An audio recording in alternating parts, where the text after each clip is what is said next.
Biaheza was reported dead this morning. RIP.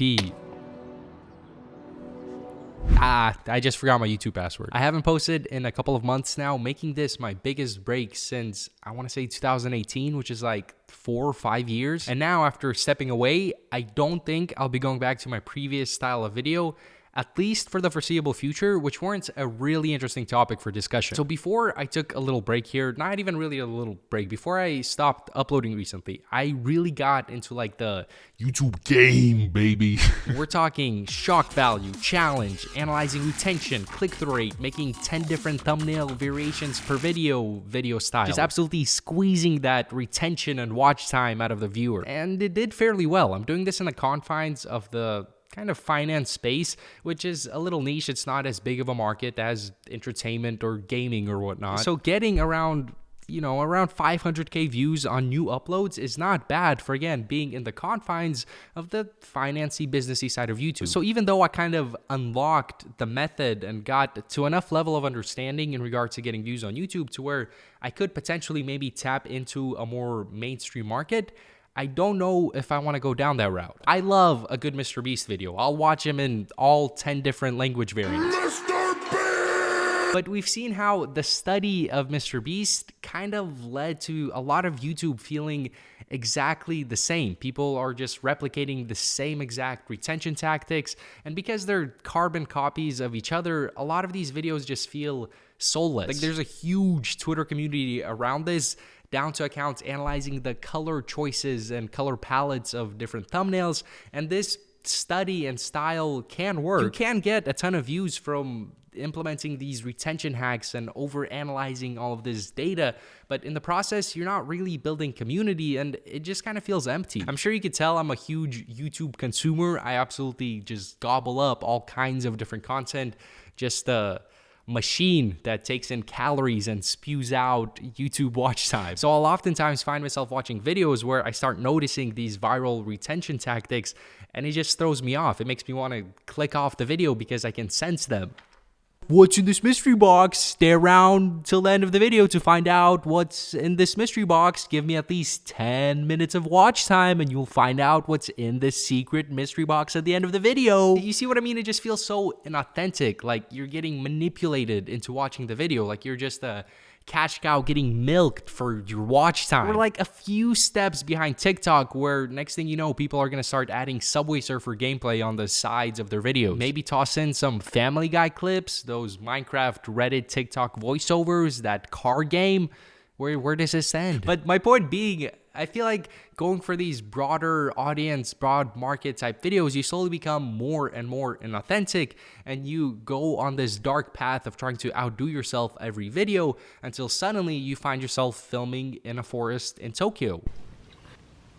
And the views, although higher and higher, become more empty and more meaningless. And you kind of just start making content for the sake of content type videos.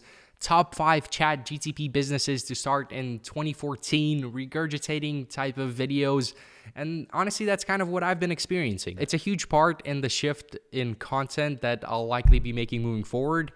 I don't want to make content for the sake of content, retention-centered type videos that steal 10 minutes from a million people every week. When I first started making business videos, what kept me going were the thousands of DMs I was getting from people who were watching the videos, following along, making money online from them, and improving their lives. And become ultra high net worth individuals, as I have. And I don't think I want to trade that for a higher but much more meaningless and disconnected view count. It's cool, it's a huge ego boost to get a ton of views, but I'm blessed to be in a position where I don't have to do that to sustain myself financially. I don't like the meaningless nature of it, and the audience doesn't really get much out of it either. So really, there's no point. So 1, because retention-focused videos make me sick at this point. 2, I don't want to make soulless content for the sake of content type videos. 3, I don't want to make videos where I say the same thing over and over again with a new title. I think I'll be changing my approach in regards to YouTube to a more authentic, but likely inconsistent format. I was initially going to have this main channel be a big swing video type channel and have a second channel where I can upload more authentic content that I'm actually interested in, but I'm not sure that's really what I want to focus on right now, which is where my other non-virtuous, more selfish reason behind this change comes into play. When it comes to making money, I think I would much rather stick to making a bulk of it outside of YouTube. Because although I've definitely had months where I've made more off of YouTube than I have with e-commerce, it's still always been a struggle for me of whether to focus more on e-com or to focus on making higher effort YouTube videos. And the problem with doing YouTube as a business is that it's very difficult, almost impossible to do so without just ending up with a high-paying job. I believe it was Colin and Samir who put it this way, where a regular business is structured like a pyramid. You have your CEO, you have some board members, some executives, some managers, some employees. A YouTube business is like a reverse pyramid where you have the CEO, aka the creator, some managers, advisors, editors. Point is, if you take the CEO from a regular pyramid away, it's still structurally solid. It still stands. Whereas if you do that with a YouTube business, you take away the creator, it tumbles. You just can't have Mr. Beast without Mr. Beast. So in making this decision, it also just makes more sense from a business perspective for me to focus on my work outside of YouTube. Because honestly, at this point, for me to grow my income with YouTube, I'd have to either get more loose with the brand deals I accept, start posting regurgitated videos every day, or go full guru mode, get predatory with course marketing, hire a sales team, and start upselling on crazy services. The matrix is strong. Just stuff that I'm not really comfortable doing. I do have a course that I fully stand by, but I wouldn't want to price it at a point where people would be spending their last dime on it and then hire a sales team to coerce viewers into doing so. So I could make like 10x more money with this kind of thing, but it would require me to do things I don't really want to do and to sell out, and I don't think I really want to sell my soul like that. And so if I combine that reasoning with what I'm seeing with TikTok ads right now, it just feels like a special moment in time, like the early Instagram brands that used Facebook ads to propel themselves into evaluations in the hundreds of millions. I know I've talked a lot about this, and now there's other people hyping it up, but still, I don't think many people realize how crazy this whole TikTok advertising thing is. Coming from a world 5 years ago where I would need to hire an actor, use high quality camera gear, spend hours and hours editing advertisements only for them to get banned because of strict Facebook ad guidelines, and try to figure out that algorithm. So where now you pay someone online to film some iPhone clips with your product, run that as a non-targeted TikTok ad campaign, and it makes more money.